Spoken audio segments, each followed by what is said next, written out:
প্রিয় ভাইরা আমার, রাসূল করিম তাবুকের ময়দানে যুদ্ধের জন্য গিয়েছেন। সেদিন সূর্যটা প্রচুর পরিমাণ আলো নিয়ে পৃথিবীতে উদিত হয়েছে। রাসূল বলেন, এত আলো আমি আর ইতিপূর্বে কখনো দেখিনি। এত আলো, স্পষ্ট সুন্দর আলো, সূর্য আলোকিত হয়েছে, এই আলো রাসূল বলেন আমি আর কখনো দেখিনি। ঠিক সেই মুহূর্তে ফাতে জিবরাইলুন নবী সাল্লাল্লাহু আলাইহি ওয়াসাল্লাম, জিবরাইল আমিন রাসূলের দরবারে আসলেন। রাসূলের দরবারে আসার পর নবীজি বলতেছেন, মালি আরা শামসা তালাতিল ইয়াউমা বিদিয়াইন ওয়া শুআইন ওয়া নূরিন। ও জিবরাইল, আমি তো কখনো সূর্যকে এত আলো দিতে দেখতে পাই নাই, এত সুন্দর আলো কখনো দেখি নাই। ব্যাপারটা আসলে কি? হযরত জিবরাইল আমিন বলেন, ওগো নবীজি, আজকে যে সূর্য এত আলোকিত হয়েছে, এত আলো দিয়েছে, এত নূর দিয়েছে, এটারও একটা কারণ আছে। ইন্না যালিকা মুআবিয়া ইবনে মুআবিয়াতান লাইসি মাতা বিল মাদিনাতিল ইয়াউমা فبعث الله إليه 70,000 ملك يصلون عليه. قال فيما ذلك؟ قال كان يكثر قراءة قل هو الله في الليل والنهار وفي ممشاه وقيامه وقعودي. فهل لك يا رسول الله أن أقبز لك الأرض فتصلي عليه؟ قال نعم. رسول জিবরাইল আমিন কি বলার পর জিবরাইল আমিন বলছেন একটা কারণ আছে। কারণটা হচ্ছে আপনি তো তাবুকের ময়দানে আছেন, মদিনাতে আপনার একজন সাহাবী আছেন, সেই সাহাবীর নাম হচ্ছে মুআবিয়া আল-লাইসি। মুআবিয়া ইবনে মুআবিয়া আল-লাইসির ইন্তেকাল মদিনার জমিনে হয়েছে। ওগো নবীজি, আমি আপনার দরবারে এসেছি, আমি একা আসি নাই। আল্লাহ তাআলা আমার সঙ্গে 70,000 ফেরেশতা দিয়ে দিয়েছেন তার জানাজার নামাজ পড়ার জন্য। সুবহানাল্লাহ। আর একটু আস্তে বলুন সুবহানাল্লাহ। আমি একা আসি নাই, আমার সাথে 70,000 ফেরেশতা আল্লাহ তাআলা আমার সঙ্গে দিয়ে দিয়েছেন তার জানাজার নামাজ পড়ার জন্য। ওগো নবীজি, আপনার কি তার জানাজা পড়ার ইচ্ছা আছে? সুবহানাল্লাহ বলতেন না? সুবহানাল্লাহ। নবীজিরে জিবরাইল বলতেছেন, আমারও তো আল্লাহই পাঠাইছে, সাথে 70,000 ফেরেশতাও দিয়েছে তার জানাজা পড়বার লাগি। আপনার কি তার জানাজা পড়ার ইচ্ছা আছে কিনা সেটা বলেন। আল্লাহু আকবার। আর একটু আস্তে করে আল্লাহু আকবার। আল্লাহু আকবার। প্রিয় ভাইরা আমার, রাসূল বললেন, ও জিবরাইল, তুমি কি বলো? তুমি জানাজার জন্য এসেছো, 70,000 ফেরেশতা তোমার সাথে জানাজায় এসেছে, আর এমন একজন ভাগ্যবান সাহাবীর আমি জানাজা পড়বো না, এটা তো হইতে পারে না। জিবরাইল রে, যদি কোনো ব্যবস্থা থাকে তাইলে আমারও জন্য ব্যবস্থা করে দাও, আমিও তার জানাজা পড়তে চাই। প্রিয় ভাইরা আমার, জিবরাইল আমিন যখন বললেন, নবীজি যখন বললেন আমি তার জানাজা পড়তে চাই, জিবরাইল আমিন তার হাতটাকে ছড়াইয়া দিলেন, হাতটাকে ছড়াইয়া জমিনটাকে সংকীর্ণ করে নিলেন। সুবহানাল্লাহ। সুবহানাল্লাহ বলতেন না? সুবহানাল্লাহ। জমিনটাকে সংকীর্ণ করে নিলেন, লাশটা নবীজির সামনে ধরে দিলেন। নবীজি ইমামতি করলেন, জিবরাইল আমিন পিছনে দাঁড়ালেন, পিছনে দাঁড়িয়ে জানাজার নামাজ শেষ করলেন। জানাজার নামাজ শেষ করার পর নবীজি জিজ্ঞাসা করলেন, ও জিবরাইল, আমার এই সাহাবীর মর্যাদা এত বেশি আল্লাহ তাআলার কাছে কি করে হয়েছে? আওয়াজ দিয়ে কোন সুবহানাল্লাহ। ওয়া আলা আলি ইব্রাহিম ইন্নাকা হামিদুম মাজিদ। اللهم بارك على محمد وعلى آل محمد كما باركت على إبراهيم وعلى آل إبراهيم إنك حميد مجيد. بلغ العلا بكماله كشف الدجى بجماله حسنت جميع خصاله صلوا عليه وآله. هنا يهوت بلبل کا ترنم بھی نہ ہوں जिमन दहर में कलियों का तबस्सुम भी न हो बलगल उला बिकमालिही कशफत दुजा बिजमालिही हसनत जमीउ खिसादिही सल्लु अलैहि व आलिहि। खुतबा मसनूनार पर মহাগ্রন্থ আল কোরআনের 112 নম্বর সূরা। কোরআনে কারীমে মোট সূরার সংখ্যা হচ্ছে 114টি। কয়টি সূরা আছে? সবার সাথে একটু কথা বলতে হবে। কোরআনে কারীমে মোট সূরার সংখ্যা কয়টি? 114টি সূরা কোরআনে কারীমের মাঝে আছে। এর মধ্য থেকে কোরআনে কারীমের 112 নম্বর সূরা, যে সূরাটি অত্যন্ত পরিচিত একটি সূরা। আমাদের এমন কেউ নেই যে সূরাটি আমরা কেউ চিনি না এবং জানি না। সকলেই এই সূরাটি পারি এবং প্রায় নামাজের মাঝে এই সূরাটি আমরা তিলাওয়াত করে থাকি। ঠিক বললাম না ঠিক বললাম? সূরার নাম হচ্ছে সূরাতুল ইখলাস। কোরআনে কারীমের সূরাগুলোকে দুই ভাগে বিভক্ত করা হয়েছে। কিছু সংখ্যক সূরা হচ্ছে মক্কি আর কিছু সংখ্যক সূরা হচ্ছে মাদানী। রাসূল করিম সাল্লাল্লাহু আলাইহি ওয়াসাল্লামের মক্কা জীবনেতে যেই সূরাগুলো নাজিল হয়েছে এই সূরাগুলোকে মক্কি বলা হয়, আর যেই সূরাগুলো রাসূল করিম সাল্লাল্লাহু আলাইহি ওয়াসাল্লামের মাদানী জীবনে নাজিল হয়েছে এগুলোকে সূরাতুল মাদানিয়া বলা হয়। তাহলে আমরা জানতে পারলাম কোরআনে কারীমের কিছু সূরা মক্কি আর কিছু সূরা হচ্ছে কি মাদানী। এই সূরাটি হচ্ছে মক্কি। এই সূরাটি রাসূল করিম সাল্লাল্লাহু আলাইহি ওয়াসাল্লাম যখন মক্কা নগরীতে ছিলেন তখন এই সূরাটি নাজিল হয়েছে। তো এই সূরাটি কেন নাজিল হয়েছে, এর প্রেক্ষাপট কি, কেন আল্লাহ তাআলা কোরআনে কারীমের মাঝে এই সূরাটি দিয়েছেন, এই সূরাটি নাজিল করেছেন, জানার প্রয়োজন আছে না নেই? একটু সবাই আওয়াজ দিয়ে বলেন জানার দরকার আছে না নেই? আমরা তো কত কিছুই জানি, দুনিয়ার সব কিছু আমরা বুঝি। জমি জামার হিসাব নিকাশ, জমির আগার কাগজপত্র, মাশাআল্লাহ, আরে সিএস বিএস যত রেকর্ড আছে সব ভালো করে বুঝি। কিন্তু যদি বলি ভাই একটা সূরা বিশুদ্ধ করে বলেন, কয়জন আছেন বুকে হাত দিয়ে বলেন তো বলতে পারবেন? দুনিয়ার সব কিছু জানি। একটা জমি কিনবেন, জমিটার দাম 10 লাখ, কিন্তু এই 10 লাখ টাকা জমির মালিককে দেওয়ার আগে এই জমিনের কাগজপত্র কি পরিমাণ জাস্টিফাই করেন, কি পরিমাণ যাচাই বাছাই করেন। এখানে যাচাই বাছাই করতে কোনো ত্রুটি বিচ্যুতি আমরা করি না।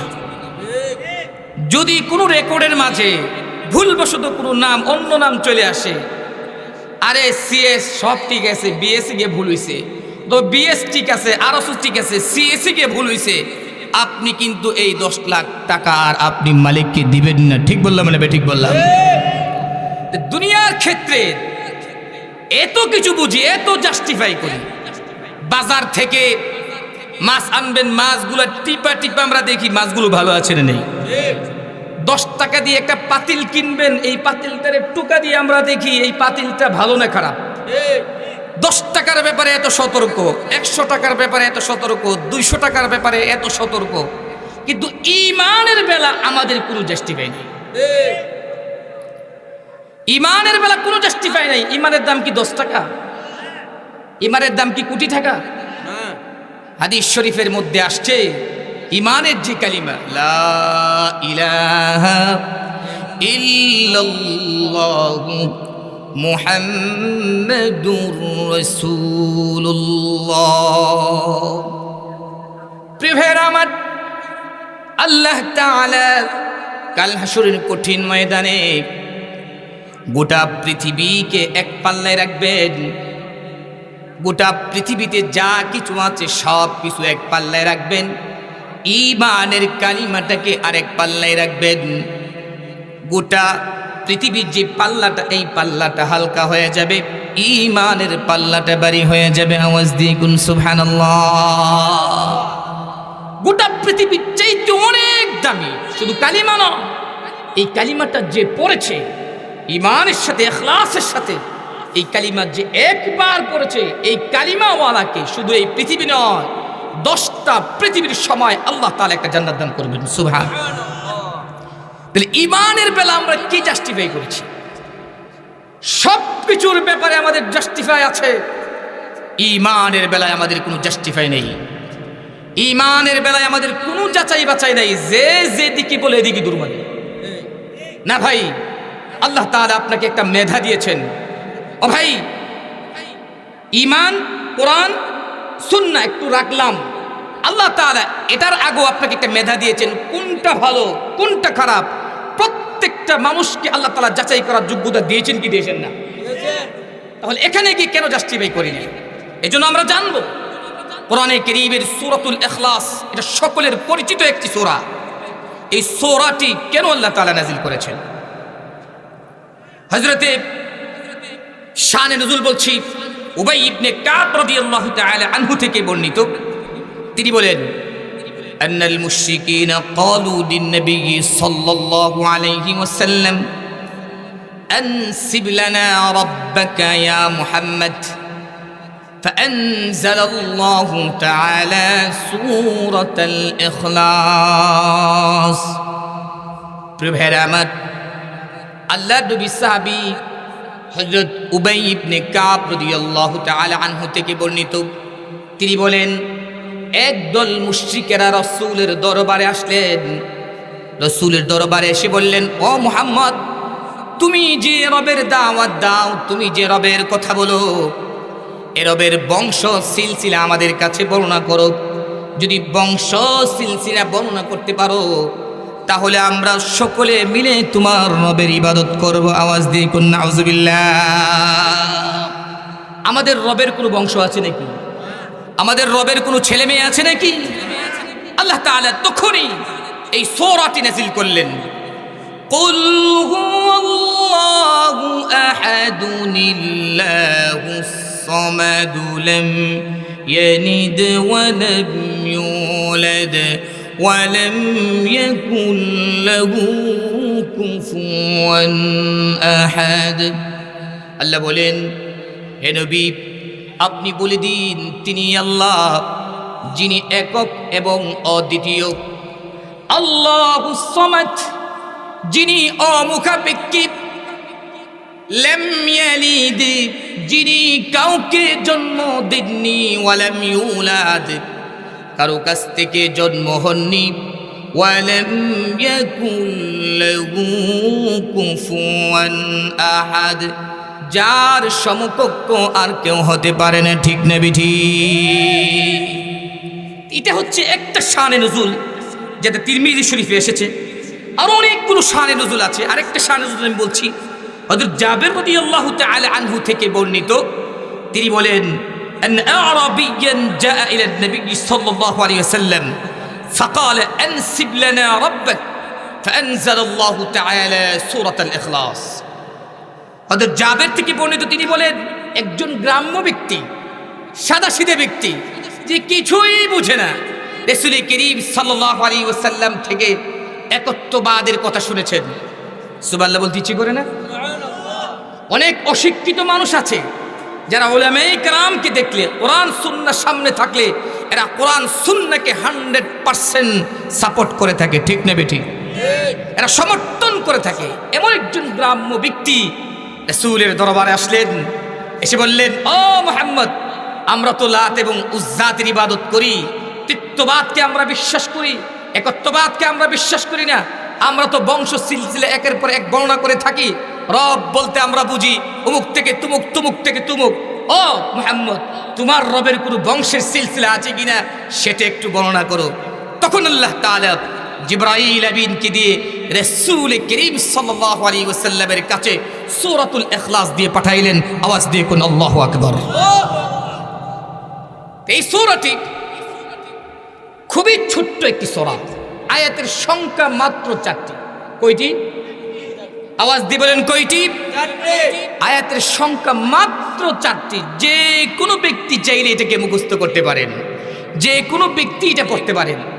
এই সূরার ফজিলতের ব্যাপারে কোরআনে কারীমে যে পরিমাণ ফজিলত হাদিসের মধ্যে এই সূরার আসছে, বাকি 113 সূরার ফজিলত এত বর্ণিত হয়নি। ঠিক না বেটি? এই সূরার ফজিলত কি? 1 নম্বর, ইন্না সূরাতাল ইখলাসি সুলুসুম মিনাল কুরআন। সুবহানাল্লাহ কোন? একটু আওয়াজ দিয়ে বলেন সুবহানাল্লাহ। প্রিয়রা আমার, আল্লাহর রাসূল বলেন নিশ্চয়ই সূরাতুল ইখলাস হলো কোরআনে কারীমের 3 ভাগের 1 ভাগ। অর্থাৎ যে ব্যক্তি সূরাতুল ইখলাস একবার পাঠ করবে, আল্লাহ তাআলা তার আমল নামায় 10 পারা কোরআনে কারীম খতম করার সওয়াব দান করবেন। সুবহানাল্লাহ। মাত্র বললেন কুল হুয়াল্লাহু আহাদ। সবাই পড়ুন কুল হুয়াল্লাহু আহাদ আল্লাহুস সামাদ লাম ইয়ালিদ ওয়া লাম ইউলাদ ওয়া লাম ইয়াকুল লাহু কুফুয়ান আহাদ। প্রিয়রা আমার, এই যে আমরা পড়লাম, মাত্র 1 মিনিট লাগলো কোরআনে কারীমের এই সূরাটি তিলাওয়াত করতে। আল্লাহ রাসূল বলেন, ও আমার উম্মতের পুরুষ আর নারীরা, তোমরা যে একবার তিলাওয়াত করেছো, একবার তিলাওয়াত করার কারণে আল্লাহ রাব্বুল আলামিন 10 পারা কোরআনে কারীম তিলাওয়াত করার সওয়াব দান করেছেন। সুবহানাল্লাহ। তাইলে 3 বার যদি আমি তিলাওয়াত করি, আমার আমল নামায় 1 খতম কোরআনের সওয়াব দেওয়া হবে। সুবহানাল্লাহ বলতে ইচ্ছে করে না? আর একটু আস্তে বলেন সুবহানাল্লাহ। কত সহজ করে দিয়েছেন। সামনে রমজান মাস আসছে। রমজান মাসে তো মান তাকাররাবা বিখাসলাতিন মিনাল খায়রি কানা কামান আদ্দা 70 ফরিদা ওয়া মান আদ্দা ফরিদাতান কানা কামান আদ্দা 70 ফরিদা।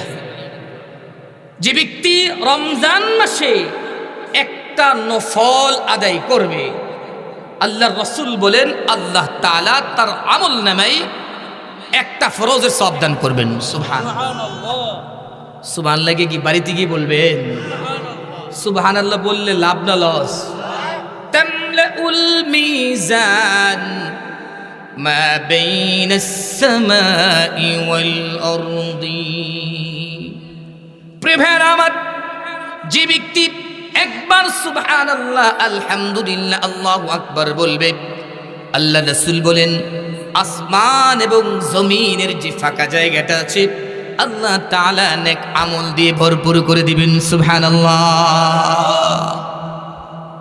এই যে বিশাল আসমান, বিশাল এই জমিন, ফাঁকা জায়গা, আজকে যতই ওয়াজ করে বুঝায় আমাদের হয়তো বুঝে আসবে না, কিন্তু চোখ দুটি যখন বুঝে যাব তখন বুঝে আসবে, তখন কান্না করব, চোখ দিয়ে পানি ঝরাবো, রক্ত ঝরাবো, অস্ত্র ঝরাবো, তখন এই চিল্লা চিল্লি কোনো কাজে আসবে না। ঠিক না বেঠি? তাইলে রমজান মাসে একটা নফল যদি আপনি আদায় করেন, একটা ফরজের সওয়াব দান করবেন। দেখেন, আদম থেকে নিয়ে কিয়ামত পর্যন্ত যত মানুষ পৃথিবীতে আসবে, সকল মানুষের নফল ইবাদত যদি এক পাল্লায় রাখেন, আর এক ওয়াক্তের একটা ফরজ যদি আরেক পাল্লায় রাখেন, ওই ফরজের পাল্লাটাই ভারী হবে। ঠিক না বেঠি?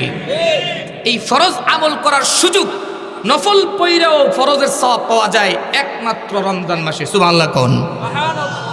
প্রিয়রা আমার, মান তাকাররাবা বিখাসলাতিন মিনাল খায়রি কানা কামান আদ্দা ফরিদা ওয়া মান আদ্দা ফরিদাতান কানা কামান আদ্দা 70 ফরিদা।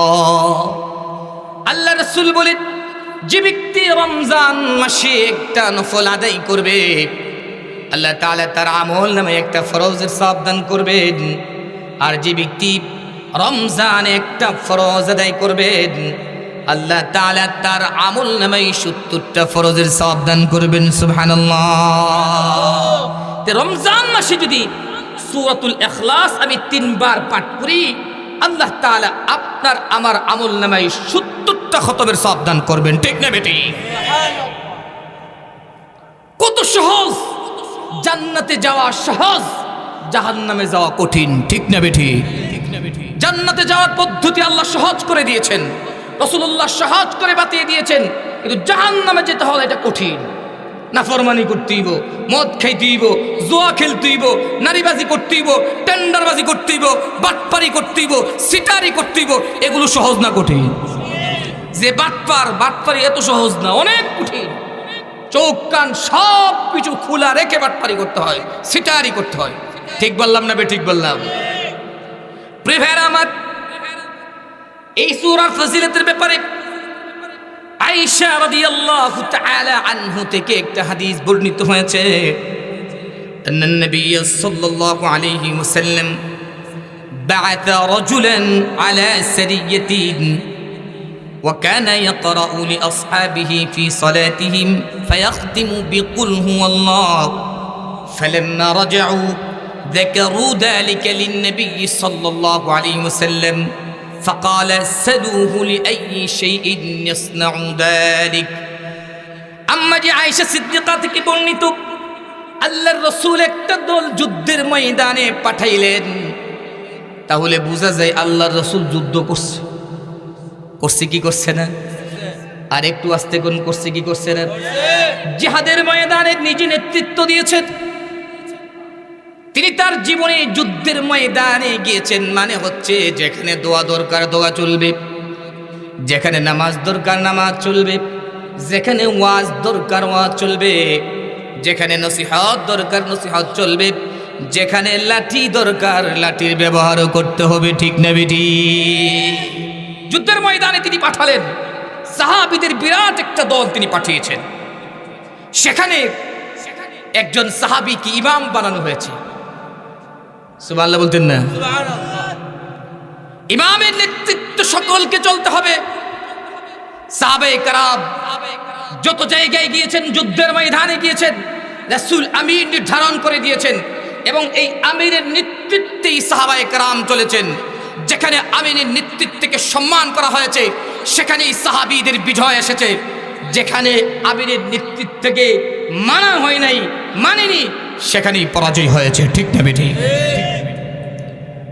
যুদ্ধের ময়দানে গেলেন, একজন সাহাবীকে ইমাম বানাইলেন। এই সাহাবী প্রত্যেকটা রাকাতের মধ্যেই ফায়াখতিমু বিকুল হুয়াল্লাহু আহাদ আল্লাহুস সামাদ লাম ইয়ালিদ ওয়া লাম ইউলাদ ওয়া লাম ইয়াকুল লাহু কুফুয়ান আহাদ। প্রিভের আমার ওই সাহাবী প্রত্যেক রাকাতের মাঝে সূরাতুল ইখলাস তেলাওয়াত করেন। সূরা ফাতিহা পড়ি প্রথম রাকাতে সূরাতুল ইখলাস, আবার দ্বিতীয় রাকাতে পড়ি সূরাতুল ইখলাস পাঠ করেন। সাহাবায়ে কেরামের কাছে এই জিনিসটা বেশি ভালো লাগলো না। ভালো না লাগার কারণে যুদ্ধের ময়দান থেকে যখন রাসূলের দরবারে আসছে, ওগো নবীজি, আপনি যে আপনার সাহাবীকে ইমাম বানিয়ে দিয়েছেন, ওই ইমাম সাহেব প্রতি ওয়াক্তে প্রত্যেক রাকাতের মাঝে সূরাতুল ইখলাস পড়ে নামাজকে শেষ করেছেন। আমাদের কাছে এটা ভালো লাগে নাই। প্রিয় ভাইরা আমার, রাসূলুল্লাহ সাহাবীদের অবজেকশন শুনে সাথে সাথেই কোনো ফয়সালা করেনি। তিনি ইমাম সাহেবকে ডাকলেন। সুবহানাল্লাহ বলতেন না? সুবহানাল্লাহ। তাহলে বোঝা গেল কারো বিরুদ্ধে যদি কেউ কোনো অবজেকশন করে নালিশ দেয়, এক পক্ষের কথা শুনে বিচার করা যাবে। ভয় পেতেছেন নাকি? এত আস্তে কথা বলেন করে ভয় পেতেছেন নাকি?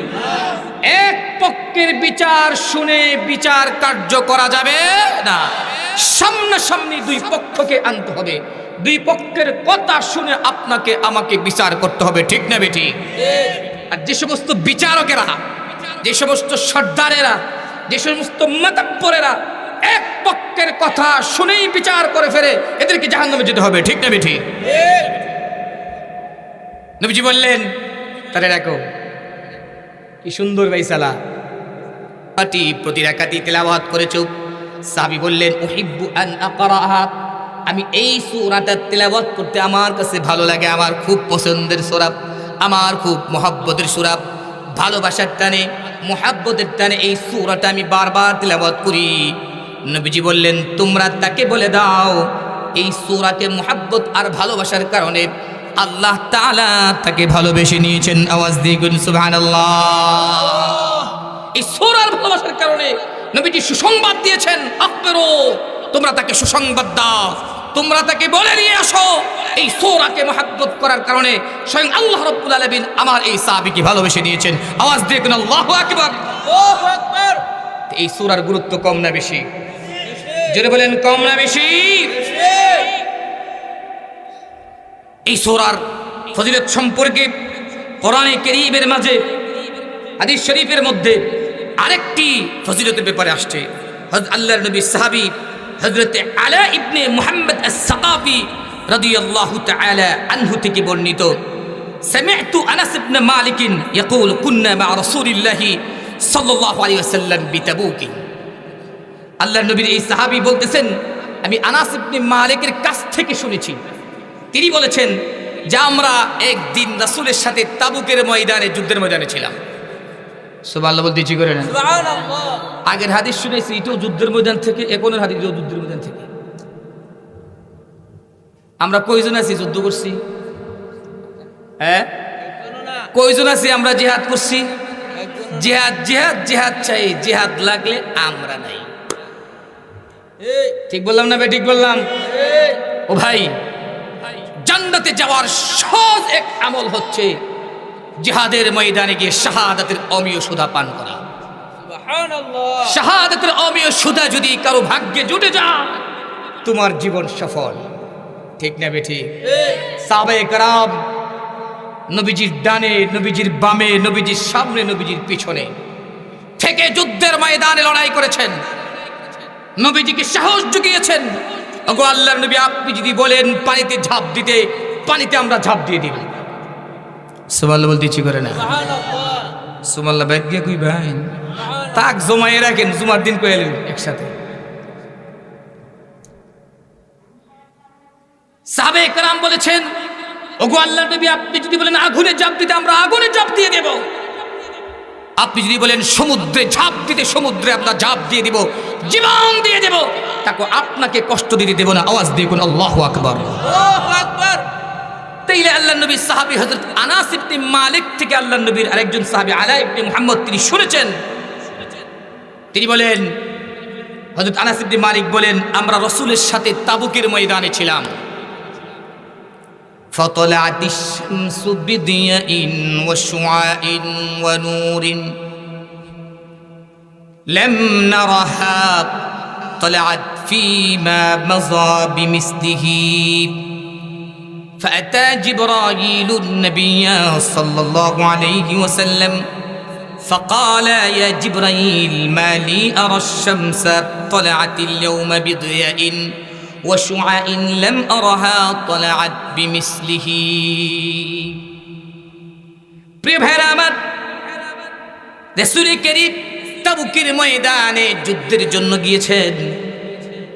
সেদিন সূর্যটা প্রচুর পরিমাণ আলো নিয়ে পৃথিবীতে উদিত হয়েছে। রাসূল বলেন, এত আলো আমি আর ইতিপূর্বে কখনো দেখিনি। এত আলো, স্পষ্ট সুন্দর আলো, সূর্য আলোকিত হয়েছে, এই আলো রাসূল বলেন আমি আর কখনো দেখি নাই। ঠিক সেই মুহূর্তে ফাতা জিবরাইলুন নবী সাল্লাল্লাহু আলাইহি ওয়াসাল্লাম, জিবরাইল আমিন রাসূলের দরবারে আসলেন। রাসূলের দরবারে আসার পর নবীজি বলতেছেন, মালি আরা শামসা তালাআতিল ইয়াউমা বিদিয়াইন ওয়া শুআইন ওয়া নূরিন। ও জিবরাইল, আমি তো কখনো সূর্যকে এত আলো দিতে দেখতে পাই নাই, এত সুন্দর আলো কখনো দেখি নাই।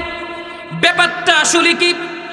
হযরত জিবরাইল আমিন বলেন, ওগো নবীজি, আজকে যে সূর্য এত আলোকিত হয়েছে, এত আলো দিয়েছে, এত নূর দিয়েছে, এটারও একটা কারণ আছে। ইন্না যালিকা মুআবিয়াতা ইবনে মুআবিয়াতান লাইসি মাতা বিল মাদিনাতিল ইয়াওমা ফাবাআথাল্লাহু ইলাইহি ৭০,০০০ মালাকিন يصلون عليه قال فيما ذلك قال كان يكتر قراءة قل هو الله في الليل والنهار وفي ممشاه وقيامه وقعوده فهل لك يا رسول الله أن أقبز لك الأرض فتصلي عليه قال نعم প্রিভের আমার রাসূল জিবরাইল আমিন কি বলার পর জিবরাইল আমিন বলছেন একটা কারণ আছে কারণটা হচ্ছে আপনি তো তাবুকের ময়দানে আছেন মদিনাতে আপনার একজন সাহাবী আছেন সেই সাহাবীর নাম হচ্ছে মুআবিয়া আল-লাইসি মুআবিয়া ইবনে মুআবিয়া আল-লাইসির ইন্তেকাল মদিনার জমিনে হয়েছে ওগো নবীজি আমি আপনার দরবারে এসেছি আমি একা আসি নাই আল্লাহ তাআলা আমার সঙ্গে ৭০,০০০ ফেরেশতা দিয়ে দিয়েছেন তার জানাজার নামাজ পড়ার জন্য সুবহানাল্লাহ আর একটু আস্তে বলুন সুবহানাল্লাহ সুবহানাল্লাহ আমি একা আসি নাই আমার সাথে ৭০,০০০ ফেরেশতা আল্লাহ তাআলা আমার সঙ্গে দিয়ে দিয়েছেন তার জানাজার নামাজ পড়ার জন্য ওগো নবীজি আপনার কি তার জানাজা পড়ার ইচ্ছা আছে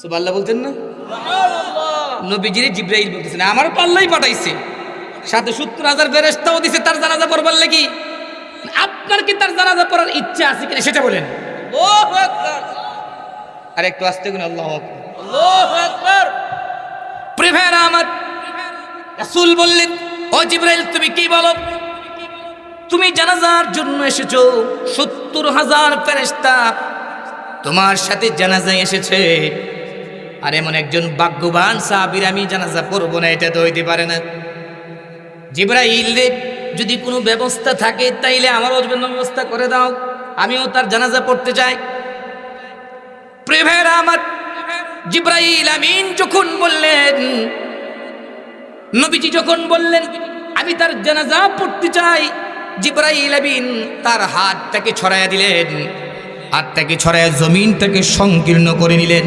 সুবহানাল্লাহ সুবহানাল্লাহ বলতেন না সুবহানাল্লাহ জমিনটাকে সংকীর্ণ করে নিলেন লাশটা নবীজির সামনে ধরে দিলেন নবীজি ইমামতি করলেন জিবরাইল আমিন পিছনে দাঁড়ালেন পিছনে দাঁড়িয়ে জানাজার নামাজ শেষ করলেন জানাজার নামাজ শেষ করার পর নবীজি জিজ্ঞাসা করলেন ও জিবরাইল আমার এই সাহাবীর মর্যাদা এত বেশি আল্লাহ তাআলার কাছে কি করে হয়েছে আওয়াজ দিয়ে কোন সুবহানাল্লাহ কি করে তো মর্যাদা পেয়েছে কি করে তো সম্মান পেয়েছে যে সাহাবীর জানাজার জন্য জিবরাইল আমিন তুমি নিজে এসেছো ৭০,০০০ ফেরেশতা নিয়ে এসেছো ব্যাপারটা আসলে কি? জানার দরকার আছে না নেই আর একটু আস্তে কোন আছে না নেই আছে অত্যন্ত সহজ আমল জিবরাইল আমিন বললেন আপনার এই সাহাবী কানা ইয়াকসুরু কিরাআতান কুল হুয়াল্লাহু আহাদ আল্লাহুস সামাদ লাম ইয়ালিদ ওয়া লাম ইউলাদ ওয়া লাম ইয়াকুল লাহু কুফুয়ান আহাদ জিবরাইল আমিন বলেন নবী আমার আপনার এই সাহাবী খুব বেশি কুল হুয়াল্লাহ সূরাটা পড়ে ফিল লাইলি ওয়ান নাহার রাতের বেলাও পড়ে দিনের বেলাও পড়ে প্রচুর পরিমাণ দিনের বেলাও তেলাওয়াত করে প্রচুর পরিমাণ রাতের বেলাও পড়ে এমনকি ওয়াফি মামশা ওয়া কিয়াবিহি সে যখন হাঁটতে থাকে হাঁটা অবস্থায় কুল হুয়াল্লাহ সূরা পড়ে সে যখন বসে থাকে কুল হুয়াল্লাহ সূরা পড়ে সে যখন দাঁড়িয়ে থাকে কুল হুয়াল্লাহ সূরা পড়ে অর্থাৎ তার বেশিরভাগ সময় সর্বস্থায়ী কুল হুয়াল্লাহ সূরা তিলাওয়াত করার কারণে আল্লাহ তাআলা তার মর্যাদা এত বাড়িয়ে দিয়েছেন নামাজ দিয়ে কোন সুবহানাল্লাহ এই সূরাটি এত মর্যাদাপূর্ণ বলেন তো দেখি আমরা কে না পারি সবাই পারি এই সূরা তিলাওয়াত করার প্রয়োজনে ছেড়ে দেই আওয়াজ দিয়ে বলেন প্রয়োজনে ছেড়ে নেই সবাই একটু জিকির করি লা ইলাহা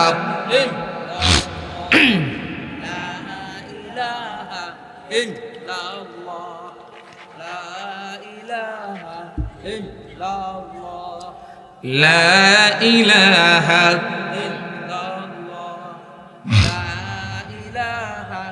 إلا الله لا إله لا إله إلا الله محمد رسول الله সাল্লাল্লাহু আলাইহি ওয়াসাল্লাম।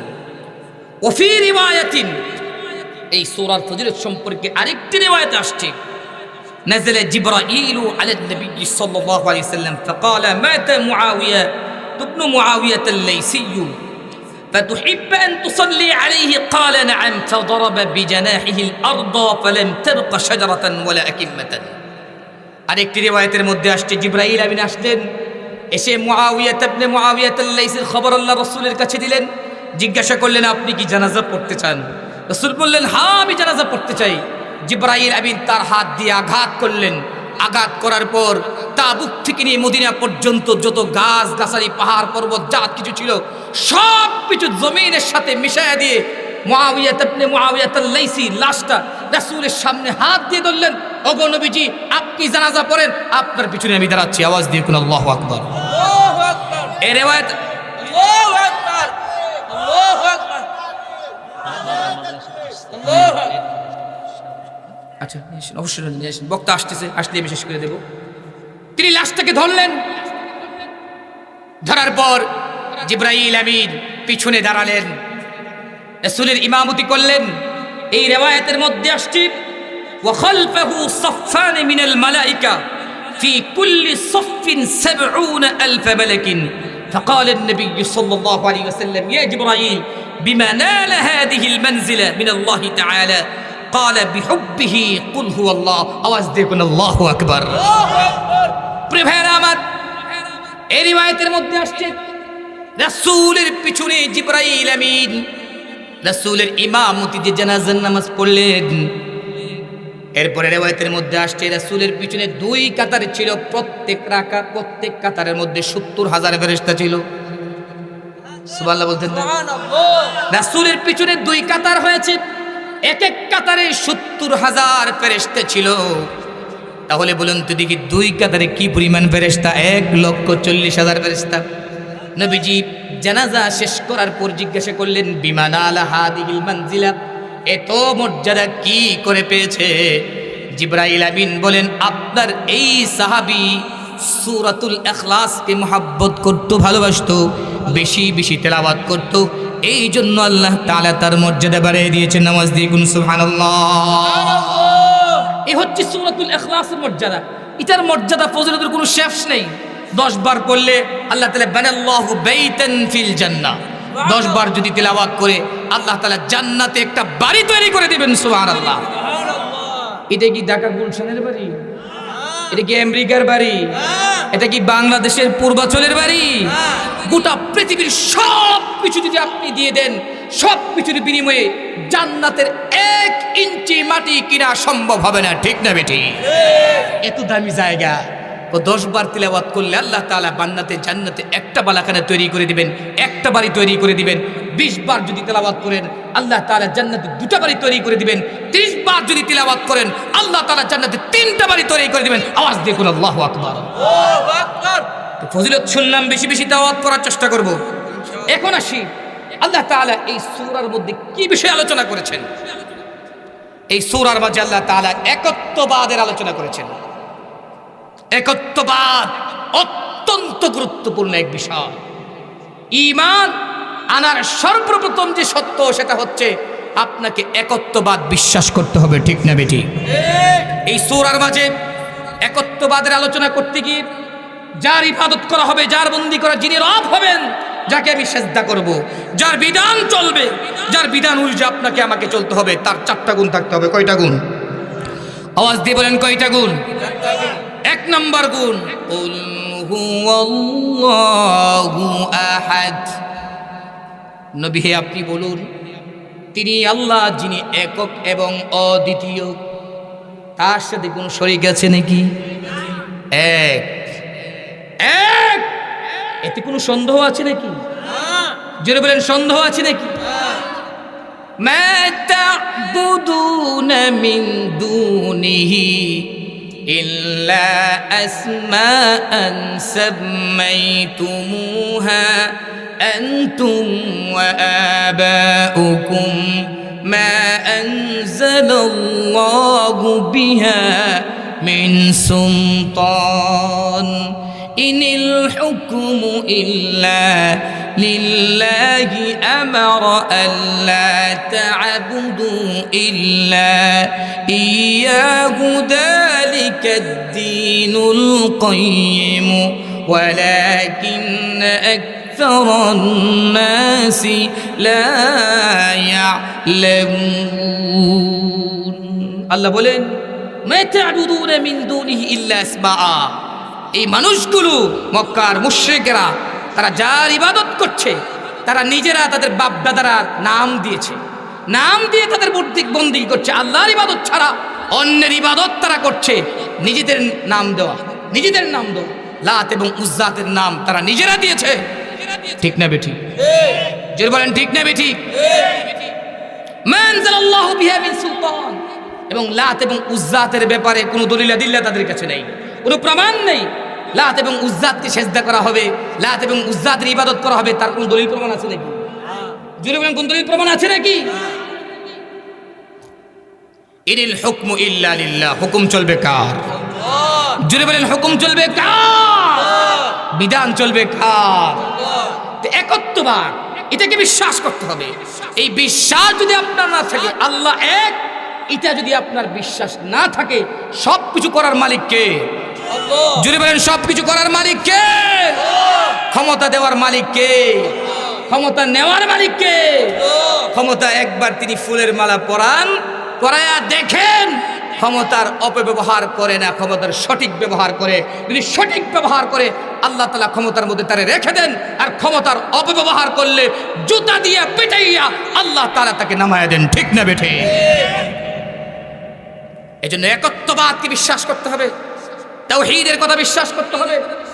ওয়াকালু ইত্তাখাদার রহমানু ওয়ালাদান সুবহানাহু বাল ইবাদুম মুকরামুন।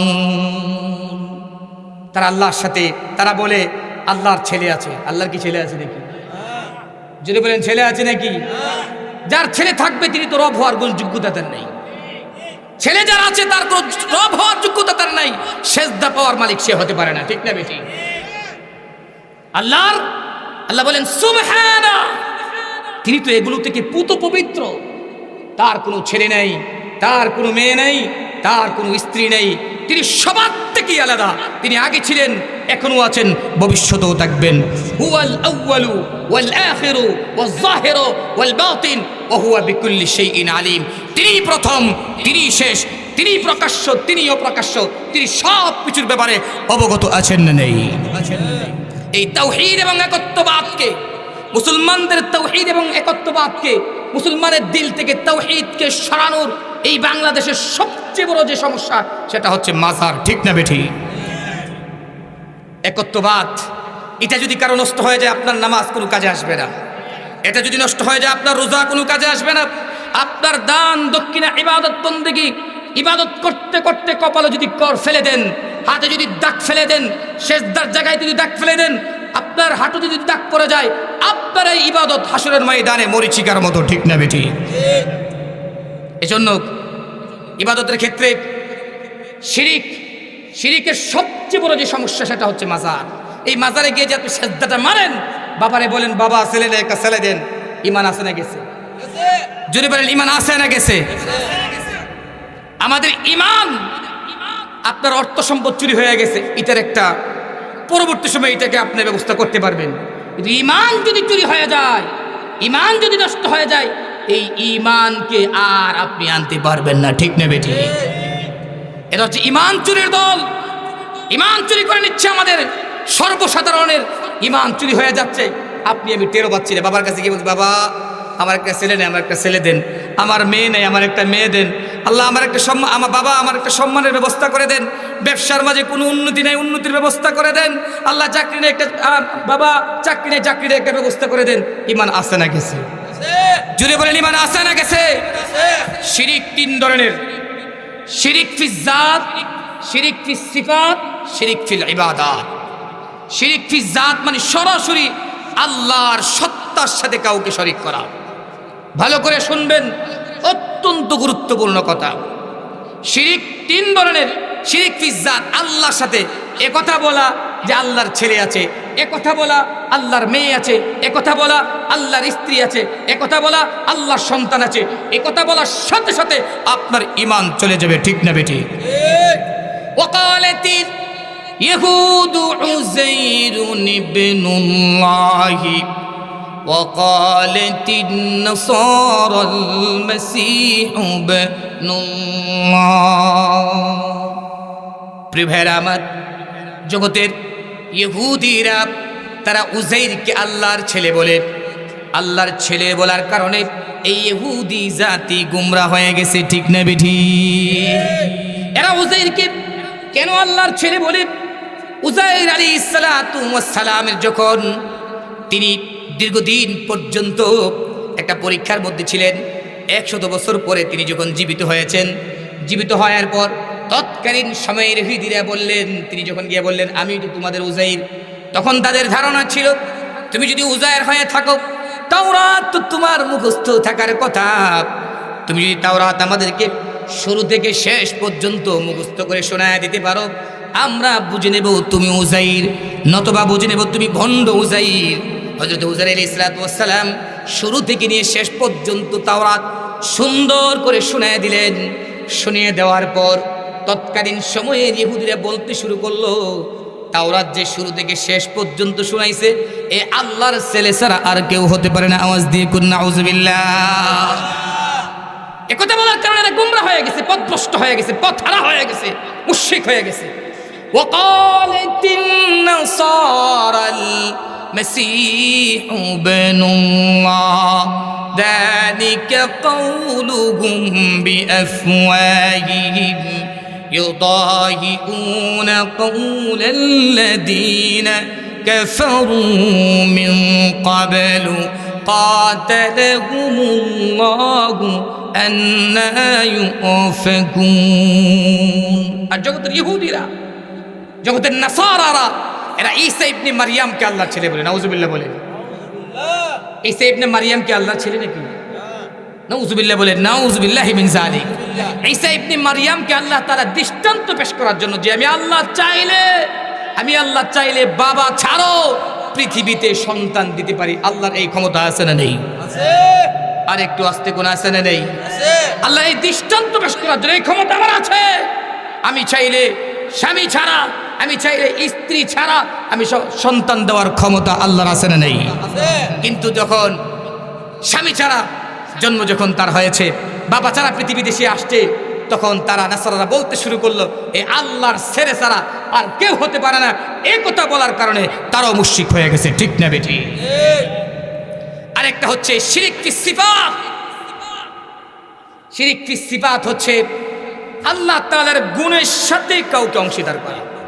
সব কিছু জানে কে? আল্লাহ। যদি বলেন সব কিছু জানে কে? আল্লাহ। না ফিসাবও জানে? জানে না। এই যে কোন বাটফারের দলগোল পিসাব দাওয়াত খেতে গেছে, মুরিদের বাড়িতে দাওয়াত খাইতে গেছে, হঠাৎ করে পিসাবের কলব জারি হয়েছে। কি জারি হয়েছে? জোরে বলেন কি জারি হয়েছে? কলব জারি হয়েছে, লাফ দিয়ে উঠছে, ধমক দিচ্ছে। আরে আপনার এই অবস্থা কেন? কাকে ধমক দিচ্ছেন? আরে কাবা ঘরে একটা কুকুর ঢুকছে, কুকুরটারে দৌড়াইলাম। আর একটু আসতে কোন নাউজুবিল্লাহ। বাড়িওয়ালি খুব চালাক, মুরিদের স্ত্রী খুব চালাক। ফিজদর থেকে শুনছে হায় হায় আমাদের বিশ্বাস তো অনেক বড় কামিল ফির দেখা যায়, এই কামিল ফির একটা পরীক্ষা দিতে। বাড়িওয়ালি খুব চালাক, খাবার দাবার সব সুন্দর করে পরিবেশন করলেন, সবার সামনে প্লেটে ভাত তরকারি সব দিছে। পিসাবের যে প্লেটটা আছে এই প্লেটটাতে ভাত দিছে, তরকারি দেয়নি। সুবহানাল্লাহ কইতেন না? ভাত দিছে, তরকারি দেয়নি। সবাই খাবার শুরু করে দিছে, পিসাব ফুলে উঠছে। কত বড় বেয়াদব! এই তোর বউ কত বড় বেয়াদব! সবাই ভাত দিছে, তরকারি দিছে, আমারে তরকারি দেয় নাই। নাউজুবিল্লাহ কইতেন না? ফিজদুর থেকে কইতেছে পিসাব এত বড় পিসাব, এখান থেকে বসে বসে কাবা করে কুকুর ঢুকে কুকুর দৌড়ায়, আর বাতের নিচে যে মাছটা আছে এই মাছটা দেখে না। সুবহানাল্লাহ কইতেন না? বন্যামি ছাড়া আর কোনো জায়গা নেই। এই জন্য ভাই, সব কিছু জানার মালিক কে? সব কিছু জানে কে? সব কিছু জানার একমাত্র মালিক হলেন তিনি। কেউ যদি বলে আমার প্রিয় জানে, কেউ যদি বলে আমার মুর্শিদও জানে, কেউ যদি বলে অদৃশ্যের খবর আমার প্রিয় জানে, সাথে সাথে তার ঈমান চলে যাবে। ঠিক না বেঠি? আলিমুল গায়বি ওয়াশ শাহাদাতি হুয়ার রহমানুর রহিম। অদৃশ্যের খবর একমাত্র রব্বুল আলামিন জানেন। ঠিক না বেঠি? আরেকটা হচ্ছে শিরিক ফিল ইবাদাত। সংক্ষেপে শেষ করে দিচ্ছি। ইবাদত করতে গিয়ে আল্লাহর সাথে শরীক করা, যেই সমস্যাটা আমাদের দেশে অনেক বেশি। সেজদা করবেন কাকে? জোরে বলেন। মাঝে মধ্যে পিসাব, মাঝে মধ্যে দরগাতে, মাঝে মধ্যে মাজারে। মাজারের নামে যারা সর্বসাধারণের ঈমান চুরি করে নিয়ে যাচ্ছে, এই সমস্ত মাজারকে মূলোৎপাটন করে দিতে হবে। ঠিক না বেঠি? মাজারের নামে যারা বন্ডামি করে, মাজারের নামে যারা ব্যবসা করে, মাজারের নামে যারা নারী নাচায়, মাজারের নামে যারা গাজার আড্ডা জমায়, এই সমস্ত মাজারকে কোনো এলাকায়, কোনো গ্রামে, কোনো সমাজে থাকতে দেওয়া হবে না। ঠিক না বেঠি? এজন্য শিরিকের 3 নম্বর হচ্ছে শিরিক ফিল ইবাদাত। ইবাদত একমাত্র কার করতে হবে? যদি বলেন কার করতে হবে? সেজদা কাকে দিতে হবে? সন্তান কার কাছে যেতে হবে? সন্তান দেওয়ার কোনো ক্ষমতা পীরের আছে? আরে পীরের নিজেরই তো পিঠের চামড়া থাকবে না। জীবনে নামাজ পড়ে নেই, রোজা রাখে নাই, ইবাদত বন্দিগি কিচ্ছু করে নাই, ভালো কোনো লক্ষণও দেখে নেই, এরা বলে বিশ্বাস আছে না নেই? আর একটু আসতে বলেন, আছে না নেই?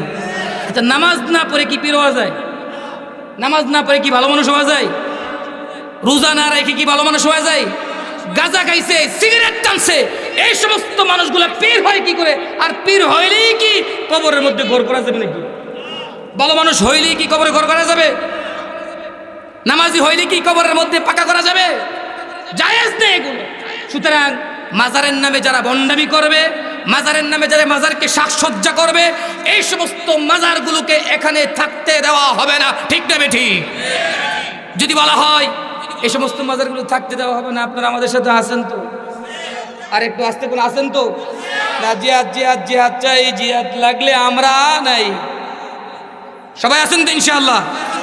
ইনশাআল্লাহ আল্লাহ তাআলা আমাদের সকলকে যে কথাগুলো বললাম, কথাগুলোর প্রতি আমল করার তৌফিক দান করুক। ওয়া আখিরু দাওয়ানা আলহামদুলিল্লাহি রাব্বিল আলামিন। হযরত রে বসায় আমি বেয়াদবি করে ফেললাম। উনি কিন্তু আমার আবার মামা